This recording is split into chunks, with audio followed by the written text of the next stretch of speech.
ಎಲ್ಲರಿಗೂ ನಮಸ್ಕಾರ. ಮಾನ್ಯ ಟೈಮ್ಸ್ ಯೂಟ್ಯೂಬ್ ಚಾನಲಲ್ಲಿ ಹಲವು ವಿಚಾರಗಳನ್ನು ನಿಮ್ಮ ಜೊತೆ ಹಂಚಿಕೊಳ್ತಾ ಬಂದಿದ್ದೇನೆ. ನಮ್ಮ ಸಮಾಜದಲ್ಲಿ ನಡೆಯುವಂಥ ಘಟನೆಗಳು, ಪ್ರಪಂಚದ ಆಗುಹೋಗುಗಳು, ಹಣಕಾಸಿನ ಸುದ್ದಿ, ನಿದ್ರೆಯುವಿಕೆ, ಹೀಗೆ ಹಲವಾರು ವಿಚಾರಗಳನ್ನು ಹೇಳ್ತಾ ಬಂದಿದ್ದೇವೆ. ಈಗ ನಾನು ಮತ್ತೊಂದು ವಿನಾಶ ಒಂದು ಕೊನೆ, ಮತ್ತೊಂದು ವಸ್ತುವಿನ ಕೊನೆಯ ಬಗ್ಗೆ ಹೇಳ್ತೀನಿ. ಒಂದು ಕೊನೆ ಆಗಲಿದೆ. ಅದು ಯಾವುದು? ಆ ವಸ್ತು ಯಾವುದು? ಕೊನೆ ಆಗುವಂಥದ್ದು ಏನು? ಯಾಕೆ ಕೊನೆಯಾದರೆ ಏನು ತೊಂದರೆ ಆಗುತ್ತದೆ ಎಂಬುದರ ಬಗ್ಗೆ ನಾವು ತಿಳ್ಕೊಳ್ಬೇಕು. ಅಂದರೆ ಯಾವುದೇ ಒಂದು ವಸ್ತು ಪ್ರತಿಯೊಬ್ಬರ ಕೈಯಲ್ಲೂ ಈಗ ಅದು ಇಲ್ಲದಿದ್ದರೆ ಪ್ರಪಂಚವೇ ನಡೆಯೋಲ್ಲ, ನಮ್ಮ ಜೀವನವೇ ನಡೆಯೋಲ್ಲ ಅಂತಹ ಸ್ಥಿತಿಯಲ್ಲಿರುವಂತಹ ಒಂದು ವಸ್ತು ಇನ್ನು ಕೆಲವೇ ವರ್ಷಗಳಲ್ಲಿ ಅದರ ವಿನಾಶ, ಅದು ಹಾಳಾಗಿ ಹೋಗುವಂಥ ಒಂದು ಸ್ಥಿತಿ ಬರಲಿದೆ. ಅಂದರೆ ಇದು ಸಹ ಒಂದು ವಿನಾಶದ ಒಂದು ಸೂಚನೆ. ಯಾವುದು ಆ ವಸ್ತು? ಆ ವಸ್ತು ಈಗ ಪ್ರತಿಯೊಬ್ಬರಿಗೂ ಬೇಕಾದಂಥ, ಪ್ರತಿಯೊಂದು ವ್ಯವಹಾರಕ್ಕೂ ಬೇಕಾದಂಥ ಒಂದು ವಸ್ತುವಾಗಿದೆ. ಆ ವಸ್ತುವು ನಾಶವಾದರೆ ನಾವು ಮುಂದೇನು ಎಂಬುದೊಂದು ಕಲ್ಪನೆ ಹೆಚ್ಚಿನ ಜನರಿಗಿದೆ. ಆದರೆ ಅದು ಯಾವುದು? ಅಂತಹ ಒಂದು ಜೀವನದಲ್ಲಿ ನಾವು ಹಾಗೆ ಕಳ್ಕೊಳ್ಳುವಂತಹ ಆ ಮುಖ್ಯವಾದ ವಸ್ತು ಯಾವುದು ಎಂಬುದನ್ನು ತಿಳಿದುಕೊಂಡಾಗ ನಿಮಗೂ ಆಶ್ಚರ್ಯ ಆಗುವುದು. ಹೀಗೂ ಆಗುತ್ತಿದೆಯೇ? ಇದು ಸಾಧ್ಯವೇ? ನಮ್ಮ ಜೀವನಕ್ಕೆ ಮುಖ್ಯವಾಗಿ ನಾವು ಬಳಸುತ್ತಿರುವಂತಹ, ನಮ್ಮ ಜೀವನಕ್ಕೆ ದಿನನಿತ್ಯವೂ ನಮಗೆ ಬೇಕಾದಂಥ ಇಂಥ ಒಂದು ವಸ್ತು ನಾವನ್ನು ನಾವು ಕಳೆದುಕೊಳ್ಳಲು ಸಾಧ್ಯವೇ? ಇದಕ್ಕೆ ಒಂದು ಕೊನೆ ಇರುತ್ತದೆಯೇ ಎಂದು ನೀವು ಯೋಚನೆ ಮಾಡ್ಬೋದು. ಹೌದು, ನಿಜವಾಗಲೂ ಈ ವಸ್ತುವಿಗೆ ಕೊನೆ ಇದೆ. ಆ ವಸ್ತುವನ್ನು ನಾವು ಎಷ್ಟೇ ಜೋಪಾನ ಮಾಡಿದರೂ ಸಹ ಪ್ರತಿಯೊಂದು ವಸ್ತುಗೂ ಒಂದು ಕೊನೆ ಅಂತೂ ಇದೆ. ಅದೇ ರೀತಿ ಈ ವಸ್ತುವು ಕೊನೆ ಆಗುತ್ತದೆ. ಆಮೇಲೆ ಏನಾಗುತ್ತೆ? ಪ್ರಪಂಚ ಬದಲಾಗುತ್ತೋ, ಪ್ರಪಂಚದ ಜೀವನ ರೀತಿ ಏನಾಗುತ್ತೋ ಅಂಥ ವಿಷಯವನ್ನು ತಿಳ್ಕೋಬೇಕು. ಅಂದರೆ ನಾನು ಇಷ್ಟೊತ್ತು ಹೇಳಿದಂತಹ ಆ ವಸ್ತು ಯಾವುದಂದರೆ ಮೊಬೈಲ್ ಫೋನ್. ಮೊಬೈಲ್ ಫೋನ್ ನಮ್ಮ ಕೈಯಲ್ಲಿ ಇಲ್ಲದೇ ಇದ್ದರೆ ನಮ್ಮ ವ್ಯವಹಾರಗಳೇ ನಿಂತು ಹೋಗುವಂತಹ ರೀತಿಯಲ್ಲಿದೆ. ಅದೇ ರೀತಿ ನಮಗೆಲ್ಲರಿಗೂ ತೊಂದರೆ ಕೊಡುವಂತಹ, ನಮ್ಮ ಮನೆಗಳಲ್ಲಿ ಅನ್ಯೋನ್ಯತೆಯಲ್ಲಿ ಭಿನ್ನತೆಯನ್ನು ಬರುವಂತಹ ಒಂದು ವಸ್ತು ಈ ಮೊಬೈಲ್ ಫೋನ್. ಈ ಮೊಬೈಲ್ ಫೋನ್ ಯಾವ ರೀತಿಯಲ್ಲಿ ನಮಗೆ ಒಳ್ಳೆಯದನ್ನು ಮಾಡುತ್ತೋ ಅದೇ ರೀತಿಯಲ್ಲಿ ಕೆಲವೊಮ್ಮೆ ಕೆಟ್ಟದಾಗಿಯೂ ಬದಲಾಗುವುದುಂಟು. ಇಂತಹ ಮೊಬೈಲ್ ಜೀವನಕ್ಕೆ, ಪ್ರತಿಯೊಬ್ಬರ ಜೀವನಕ್ಕೂ ಈಗ ಅವಶ್ಯಕವಾಗಿದೆ. ಅದನ್ನೇ ಜನರು ಹಣ ವ್ಯವಹಾರಕ್ಕಾಗಿಯೂ ಮೊಬೈಲನ್ನೇ ಉಪಯೋಗಿಸ್ತಾರೆ. ಆದ್ದರಿಂದ ನಾವು ಈ ಮೊಬೈಲನ್ನು ಕಳೆದುಕೊಂಡರೆ, ಅದು ಇಲ್ಲವಾದರೆ ನಾವು ಹೇಗೆ ಜೀವನ ಮಾಡ್ತೇವೆ ಅಂತಹ ವಿಚಾರಗಳ ಬಗ್ಗೆ ಹೇಳುವುದಕ್ಕಿಂತ ಮೊದಲು ಸುತ್ತಿ ಬರೋಣ, ದೇಶ ಸುತ್ತೋಣ, ಕೋಶ ಓದೋಣ, ಮನಸ್ಸಿನೊಳಗೆ ನುಗ್ಗಿ ನೋಡೋಣ. ಅದುವೇ ದಾರಿ ಮಾಣಿಯ ಟೈಮ್ಸ್. ಸ್ವಾಗತ ನಿಮಗೆಲ್ಲರಿಗೂ ಸ್ವಾಗತ.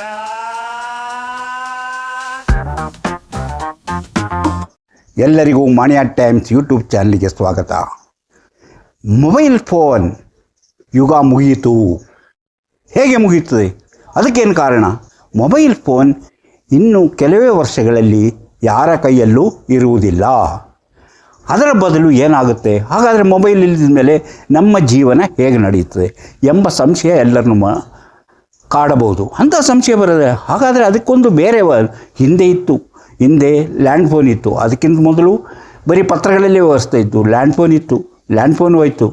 ಆಮೇಲೆ ಮತ್ತೊಂದು ಸುದ್ದಿವಾಹಕ ಒಂದಿತ್ತು, ಅದು ಹೋಯಿತು. ಟೆಲಿಗ್ರಾಮ್ ಇತ್ತು, ಅದು ಹೋಯಿತು. ಈಗ ಮೊಬೈಲ್ ಬಂದಿದೆ. ಮೊಬೈಲ್ ಬಂದಾಗ ಪ್ರತಿಯೊಬ್ಬರೂ ಸುಲಭವಾಗಿ ತಮ್ಮ ಸಂಪರ್ಕವನ್ನು, ತಮ್ಮ ಮಾತುಗಳಿಂದ ತಮ್ಮ ಸಂಪರ್ಕವನ್ನು ಹೆಚ್ಚು ದೂರದವರೆಗೂ ಒಟ್ಟಾಗಿ ಮಾಡ್ಬೋದು. ಅದೇ ಥರ ಸೋಷಿಯಲ್ ಅಂದರೆ ನಾವು ಸಾಮಾಜಿಕ ಮಾಧ್ಯಮವಾಗಿ ಅದನ್ನು ಬಳಸಲಾರಂಭಿಸಿದರು.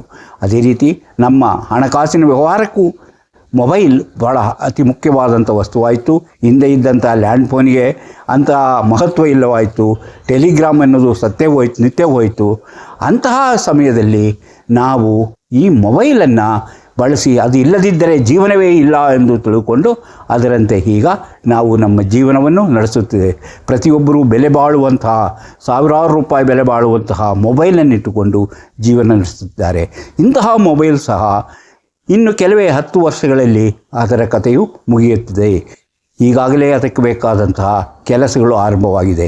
ಯಾಕಾಗಿ ಈ ಮೊಬೈಲ್ ನಿಂತು ಹೋಗುತ್ತೆ. ಯಾಕೆ ಮೊಬೈಲ್ ಉಪಯೋಗಿಸುವುದಿಲ್ಲ ಎಂಬುದರ ಬಗ್ಗೆ ತಿಳಿಯುವುದಕ್ಕಿಂತ ಮೊದಲು ನಾನು ನಿಮಗೆ ಇಂತಹ ವಿಚಾರಗಳನ್ನು ಹೊತ್ತು ಬರುತ್ತಿರುವಂತಹ ಮಾನ್ಯ ಟೈಮ್ಸ್ ಯೂಟ್ಯೂಬ್ ಚಾನಲನ್ನು ನೀವು ಇನ್ನೂ ಸಬ್ಸ್ಕ್ರೈಬ್ ಮಾಡಿಲ್ಲವಾದರೆ ಈಗಲೇ ಕೆಳಗೆ ಕಾಣುವ ಸಬ್ಸ್ಕ್ರೈಬ್ ಎಂದು ಬರೆದಿರುವಲ್ಲಿ ಒಮ್ಮೆ ಕ್ಲಿಕ್ ಮಾಡಿ ಸಾಕು, ನೀವು ಸಬ್ಸ್ಕ್ರೈಬರ್ ಆಗ್ತೀರಿ.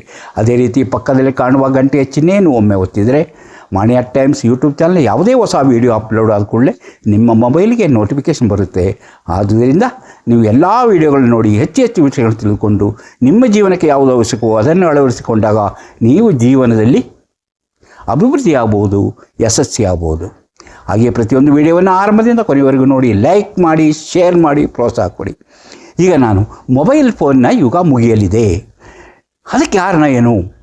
ಮೆಟಾದ CEO ಮಾರ್ಕ್ ಜುಕರ್ಬರ್ಗ್ ಹೇಳಿದ್ದು, ಈಗಾಗಲೇ ಮೊಬೈಲಿನ ಬದಲಿಗೆ ನಾವು ಬೇರೊಂದು ವಸ್ತುವನ್ನು ಕಂಡುಹಿಡಿಯುತ್ತೇವೆ. ಆ ಮೊಬೈಲ್ನ ಸ್ಥಾನಕ್ಕೆ ಸ್ಮಾರ್ಟ್ ಗ್ಲಾಸಸ್ ಬರಲಿದೆ. ಸ್ಮಾರ್ಟ್ ಗ್ಲಾಸಸ್ ಅಂದರೆ ಏನು? ಸ್ಮಾರ್ಟ್ ಗ್ಲಾಸಸ್ ಅಂದರೆ ಇದೇ ರೀತಿಯ ಕನ್ನಡಕಗಳ ಮೂಲಕ ನೀವು ಇಂತಹ ವಿಚಾರಗಳನ್ನು ತಿಳಿದುಕೊಳ್ಳಲು ಸಾಧ್ಯ. ಹಿಂದೆ ಲ್ಯಾಂಡ್ ಫೋನ್ ಇತ್ತು, ಈಗ ಮೊಬೈಲ್ ಸ್ಮಾರ್ಟ್ ಫೋನು, ಮುಂದೆ ಸ್ಮಾರ್ಟ್ ಗ್ಲಾಸ್. ಹೀಗೆ ಬದಲಾವಣೆ ಯುಗ ಅಂದರೆ ಮೊಬೈಲ್ನ ಯುಗ ಮುಗಿಯುತ್ತದೆ. ಆದರೆ ಮುಂದೆ ಅದೇ ರೀತಿ ಸ್ಮಾರ್ಟ್ ಗ್ಲಾಸಿನ ಕೆಲಸ ಆರಂಭವಾಗುತ್ತದೆ. ಆಪಲ್ ಸಂಸ್ಥೆ ಕೂಡ ಈ ಬಗ್ಗೆ ಸಂಶೋಧನೆ ನಡೆಸುತ್ತಿದೆ. ಅವರು ಸಹ ಸ್ಮಾರ್ಟ್ ಗ್ಲಾಸನ್ನು ತರುವಂತಹ ಹಾದಿಯಲ್ಲಿದ್ದಾರೆ. ಅಂದರೆ ಏನಿದು? ಹಂಗಾದರೆ ಏನಿದು? ಇದನ್ನು ನಾವು AR ಡಿಸ್ಪಲ್ಸ್ ಅಂತ ಹೇಳ್ತೀವಿ. ನಾವು AR ಮೂಲಕ ಇದನ್ನು ನೋಡ್ತೇವೆ. ಆದರೆ ಈ AR ಹೇಗೆ ಕೆಲಸ ಮಾಡುತ್ತದೆ? ಅದನ್ನು ನಾವು ಹೆಂಗೆ ಮಾಡ್ತೀವಿ? ಕನ್ನಡಕವನ್ನು ಇಟ್ಟುಕೊಂಡ ಸಾಕು, ನಮಗೆ ಎಲ್ಲವೂ ಸರಿಯಾಗುತ್ತೆ. ನಾವು ಫೋನಲ್ಲಿ ಯಾವ ರೀತಿ ಮಾತಾಡ್ತೀವೋ ಆ ರೀತಿ ಮಾತಾಡೋದು ಸಾಧ್ಯ, ಆ ರೀತಿ ನ್ಯಾವಿಗೇಷನ್ನು ಜಾಗವನ್ನು ಕಂಡುಹಿಡಿಯಲು ಸಾಧ್ಯ. ಇಂತಹ ಎಲ್ಲವನ್ನು ನಾವು ಅದರಿಂದ ಅದಕ್ಕೆ ಸಂಶೋಧನೆಗಳು ಜೋರಾಗಿ ನಡೀತಿದೆ. ಓಮಗಂಟ್ ಟ್ರಿಯಾಂಗ್ ಬಳಕೆ ಬರಲಿದೆ. ಅಂದರೆ ಕಂಪ್ಯೂಟರ್ ಅಂದರೆ ಇದೇನಿದು? ಗೂಗಲ್ನವರು ಗ್ಲಾಸ್ ಅನ್ನು ಕಂಡುಹಿಡಿತಿದ್ದಾರೆ. ಹೋಲಿಗ್ರಾಫಿಕ್ ಅಂತ, ಅದಕ್ಕೆ ಹೋಲಿಗ್ರಾಫಿಕ್ ಗ್ಲಾಸಸ್. ಹಾಗೂ ಆಪಲ್ ವಿಷನ್ ಪ್ರೋ ಅದು ಸಹ ಬರ್ತಾ ಇದೆ. ಹೀಗೆ ಹಲವರು ಈ ಸ್ಮಾರ್ಟ್ ಗ್ಲಾಸಿನ ಬಗ್ಗೆ ಸಂಶೋಧನೆಗಳು ನಡೆಸ್ತಾ ಇದ್ದಾರೆ. ಅದರಿಂದ ಇನ್ನು ಕೆಲವೇ ವರ್ಷಗಳಲ್ಲಿ ಸ್ಮಾರ್ಟ್ ಗ್ಲಾಸ್ಗಳು ನಮ್ಮ ಮೊಬೈಲ್ ಫೋನಿನ ಬದಲಾಗಿ ಬಳಸಲು ಸಾಧ್ಯ. ಇದರಲ್ಲಿ ಫೋಟೋ ತೆಗಿಬೋದು, ಮಾತಾಡ್ಬೋದು, ನಾವು ವಿಚಾರ ವಿನಿಮಯ ಮಾಡ್ಕೋಬೋದು. ಮುಂತಾದ ಎಲ್ಲ ಕೆಲಸಗಳನ್ನು ಈ ಸ್ಮಾರ್ಟ್ ಗ್ಲಾಸ್ನಿಂದ ಮಾಡಬಹುದು. ಇದು ಭಾಷಾಂತರವನ್ನು ಕೂಡ ಮಾಡುವಂತಹ ಚಿಪ್ಪನ್ನು ಹೊಂದಿರುತ್ತದೆ. ಇದು ಸ್ಮಾರ್ಟ್ ಗ್ಲಾಸಿಗೆ ಕಂಪ್ಯೂಟರ್ನೊಂದಿಗೆ ಜೋಡಿಸಿ ತಯಾರಿಸುವ ಒಂದು ಸ್ಮಾರ್ಟ್ ಗ್ಲಾಸ್ ಆಗಿರುತ್ತೆ. ಅಂದರೆ ಇದರಲ್ಲೇ ಕಂಪ್ಯೂಟರ್ನ ಕೆಲವು ಕಂಪ್ಯೂಟರ್ನ ಇಡುವ ತಂತ್ರಜ್ಞಾನವನ್ನು ಬಳಸಲಾಗುತ್ತದೆ. ಅಂತ ಓರಿಯೋನಿಕ್ ವಿಭಾಗ ಅಂದರೆ ಈಗಾಗಲೇ ಮೆಟಾದ ಓವರಿಕ್ ವಿಭಾಗ ಅಂತಹ ಸ್ಮಾರ್ಟ್ ಕನ್ನಡಕಗಳನ್ನು ತಯಾರಿಕೆಯಲ್ಲಿ ತೊಡಗಿದೆ. ಇನ್ನು 10 ವರ್ಷದೊಳಗೆ ಸ್ಮಾರ್ಟ್ ಫೋನುಗಳ ಸ್ಥಾನಕ್ಕೆ ಸ್ಮಾರ್ಟ್ ಗ್ಲಾಸುಗಳು ಬರಲಿದೆ. ಆಪಲ್ ಕೂಡ ಸ್ಮಾರ್ಟ್ ಗ್ಲಾಸುಗಳ ತಯಾರಿಕೆಯಲ್ಲಿ ಹೆಚ್ಚಿನ ಆಸಕ್ತಿ ವಹಿಸಿದೆ. ಹಾಗೆ ಗೂಗಲ್ AI ಸ್ಮಾರ್ಟ್ ಗ್ಲಾಸ್ ತಯಾರಿಕೆಗೆ ತೊಡಗಿದೆ. ಈಗಾಗಲೇ ಅಂತಹ ಗ್ಲಾಸುಗಳ ಮಾದರಿಗಳನ್ನು ಬಿಡುಗಡೆ ಮಾಡಿದ್ದಾರೆ. ಈಗಾಗಲೇ ನಮಗೆ ಅದರ ಮಾದರಿಗಳು ಹೇಗಿರುತ್ತೆ ಎಂಬುದನ್ನು ನೋಡಲು ಸಾಧ್ಯ. 3D ಹಾಲೋಸಿಕ್ ಬ್ಲೇಡ್ ಮೆಟಾ ಬ್ರಾಬಾನ್ ಸ್ಮಾರ್ಟ್ ಗ್ಲಾಸುಗಳನ್ನು ಮಾರುಕಟ್ಟೆಗೆ ತರುವ ಪ್ರಯತ್ನದಲ್ಲಿದ್ದಾರೆ. ಅಂದರೆ ಇದು AR ಗ್ಲಾಸ್ ಪ್ಲೇಸ್ ಎಂಬ ಇದರಿಂದ ತಯಾರಿಸ್ತಾರೆ. ಹಾಗೆ ಇದು ಬಹಳ ಜನಗಳಿಗೆ ನಾವು ಕೈಯಲ್ಲಿ ಹಿಡಿಯಬೇಕಾಗಿಲ್ಲ, ಜೋಬಳಿಗೆ ಇಟ್ಟುಕೋಬೇಕಾಗಿಲ್ಲ. ನಾವು ಯಾವಾಗಲೂ ಕನ್ನಡಕದ ಥರ ನಾವು ಹಾಕಿಕೊಂಡ್ರೆ ನಮಗೆ ಫೋನ್ನಲ್ಲಿ ಏನೇನು ಮೊಬೈಲ್ ಫೋನ್ನಲ್ಲಿ ಯಾವ ಕೆಲಸಗಳಾಗುತ್ತವೋ ಆ ಎಲ್ಲ ಕೆಲಸವನ್ನು ಧ್ವನಿಯಿಂದ ಇಲ್ಲಿಗೆ ಸ್ಪರ್ಶದಿಂದ ಮಾಡಲು ಸಾಧ್ಯವಿದೆ. ನಾವು ಮೊಬೈಲ್ ಇನ್ನೂ ಅದರ ಬಗ್ಗೆ ಹೆಚ್ಚು ಸಂಶೋಧನೆಗಳಾಗಬೇಕಾಗಿದೆ. ಈಗಾಗಲೇ ಅದರ ಮಾದರಿಗಳನ್ನು ಬಿಡುಗಡೆ ಮಾಡಿದ್ದಾರೆ. ಇದು ಮೊಬೈಲ್ ಫೋನ್ ಸ್ಮಾರ್ಟ್ ಫೋನಿಗಿಂತ ಉತ್ತಮವಾದ ರೀತಿಯಲ್ಲಿ ಕೆಲಸ ಮಾಡುತ್ತದೆ. ಧ್ವನಿ ಸಂಜ್ಞೆಗಳ ಮೂಲಕ ಸಂಭಾಷಣೆ ನಡೆಸಬಹುದಾಗಿದೆ. ಒಂದು ಸಂಭಾಷಣೆ ನಡೆಸುವಂತಹ ಇಂತಹ ಉಪಕರಣ ನಾವು ಬಳಕೆಯಲ್ಲಿ ಬಂದಾಗ ನಮಗೆ ಮತ್ತಷ್ಟು ಆಶ್ಚರ್ಯಗಳು ಆಗಬಹುದು. ಯಾಕಂದರೆ ಸ್ಮಾರ್ಟ್ಫೋನಿನ ಬಗ್ಗೆ ನಾವು ಅಷ್ಟೊಂದು ಅಟ್ಯಾಚ್ಮೆಂಟನ್ನು ಬೆಳೆಸ್ಕೊಂಡಿದ್ದೇವೆ. ಆ ಸ್ಮಾರ್ಟ್ಫೋನನ್ನು ಬಿಟ್ಟು ಇನ್ನೊಂದು ಸ್ಮಾರ್ಟ್ ಗ್ಲಾಸ್ಗಳನ್ನು ಬಳಸುವಾಗ ಎಂತಹ ತಂತ್ರಜ್ಞಾನ ಇರಬಹುದು. ಅದು ಅಂತಹ ಒಂದು ಹೊಸ ಕ್ರಾಂತಿಯೇ ಉಂಟು ಮಾಡುವಂತಹ, ಮನುಷ್ಯರ ಜೀವನಕ್ಕೆ ಬದಲಾವಣೆ ತರುವಂತಹ ಸ್ಮಾರ್ಟ್ ಗ್ಲಾಸ್ಗಳು ಮಾರುಕಟ್ಟೆಗೆ ಇಷ್ಟರಲ್ಲಿಯೇ ಬರುವಂತಹ ಸಾಧ್ಯತೆ ಇದೆ. ಅಂದರೆ ಈ ಎಲ್ಲ ವಿಷಯಗಳನ್ನು ಅಂದರೆ ನಾವು ಏನೇನು ನೋಡ್ಬೋದು, ಅದೇ ಮೊಬೈಲ್ನಲ್ಲಿ ನಾವು ಏನು ನೋಡ್ಬೋದು, ಫೋಟೋ ತೆಗಿಬೋದು, ನಮ್ಮ ಸಾಮಾಜಿಕ ತಾಣಗಳನ್ನು ನಾವು ಬಳಸ್ಬೋದು. ನಮ್ಮ ಫೇಸ್ಬುಕ್ಕು, ಯೂಟ್ಯೂಬು ಅಂತಹ ಎಲ್ಲ ಕಾರ್ಯಕ್ರಮವನ್ನು, ಇನ್ಸ್ಟಾಗ್ರಾಮು ಎಲ್ಲವನ್ನೂ ನಾವು ಇದರಲ್ಲಿ ಬಳಸಬಹುದು. ಹಾಗೆಯೇ ಮಾತುಕತೆ ಎಲ್ಲವೂ ಬರುತ್ತೆ. ನಮ್ಮ ಬ್ಯಾಂಕಿನ ವ್ಯವಹಾರ ಎಲ್ಲವನ್ನು ಈ ಗ್ಲಾಸಿನ ಮೂಲಕ ನಾವು ಮಾಡುವಂತಹ ಸಾಧ್ಯತೆ ಇದೆ. ಇದು ಒಂದು ಹೊಸ ಕ್ರಾಂತಿ ಎಂಬುದನ್ನು ಎಲ್ಲರೂ ಅಂದುಕೊಳ್ಬೇಕಾಗುತ್ತೆ. ಅದು ಹಂಗೆ ಆಗದೇ ಹೌದು. ಮೊದಲು ನಮಗೆ ಮೊಬೈಲ್ ಫೋನ್ ಬಂದಾಗ ಎಂಥ ಒಂದು ಕ್ರಾಂತಿ ಆಗ್ಬಿಡ್ತು. ಈಗ 30 ವರ್ಷಗಳಿಂದ ಅಂತಹ ಮೊಬೈಲು ಬೆಳೆದು ಅದರ ಬದಲಾವಣೆಗಳಾಗಿ ಎಷ್ಟೋ ಸಂಸ್ಥೆಗಳು ಬಂದವು, ಎಷ್ಟೋ ಮುಚ್ಚಿದವು, ಮತ್ತು ಎಷ್ಟೋ ಸಂಸ್ಥೆಗಳು ಮತ್ತಷ್ಟು ವಿಸ್ತರಿಸಿಕೊಂಡು ಬೆಳೀತಾ ಇದೆ. ಅಂದರೆ ಸ್ಮಾರ್ಟ್ಫೋನ್ ಹೆಚ್ಚು ಬೆಲೆಯಲ್ಲಿ ಜನರು ಕೊಂಡುಕೊಳ್ತಿದ್ದಾರೆ. ಲಕ್ಷಾಂತರ ರೂಪಾಯಿ ಬೆಲೆ ಬಾಳುವಂತಹ ಮೊಬೈಲ್ ಸಹ ಇದೆ. ಹಾಗೆಯೇ ಈ ಸ್ಮಾರ್ಟ್ ಗ್ಲಾಸ್ ಸಹ ಕಡಿಮೆ ಬೆಲೆಯಿಂದ ಹೆಚ್ಚಿನ ಬೆಲೆಯವರೆಗೆ ಇರುವಂತಹ ಇಂಥ ಸ್ಮಾರ್ಟ್ ಗ್ಲಾಸುಗಳು ಹೊಸ ಕ್ರಾಂತಿ ಉಂಟು ಮಾಡಲಿದೆ. ನ್ಯಾವಿಗೇಷನ್ನು, ಸುದ್ದಿ ಮತ್ತು ಇತರೆ ಎಲ್ಲ ವಿಷಯಗಳಲ್ಲೂ ಇದರಲ್ಲಿ ನಾವು ನೋಡಬಹುದಾಗಿದೆ. ಆದ್ದರಿಂದ ಜನರಿಗೆ ಸ್ಮಾರ್ಟ್ ಗ್ಲಾಸ್ ಹೆಚ್ಚು ಬಳಕೆಗೆ ಬರುವಂತಹ ಒಂದು ಸಮಯ ಬರಲಿದೆ. ಗೂಗಲ್ ಗ್ಲಾಸ್ ಆಗಲಿ ಅಥವಾ ಮೆಟಾ ಆಗಲಿ, holo glass lens, Apple visions pro, AR glass ಪ್ಲೇಸ್ ಮುಂತಾದ ಎಲ್ಲ ರೀತಿಯ ಗ್ಲಾಸ್ಗಳು ಹೋಲೋಜನ್ ಪ್ರೊಜೆನ್ಸೇಷನ್ ಆಗ್ತಾಯಿದೆ. ಇಂತಹ ಇಂತಹ ಒಂದು ಹೊಸ ಸಂಶೋಧನೆಯಿಂದ ನಮ್ಮ ಮಾಧ್ಯಮ ಅಥವಾ ನಮ್ಮ ಸಂಪರ್ಕ ಹೆಚ್ಚು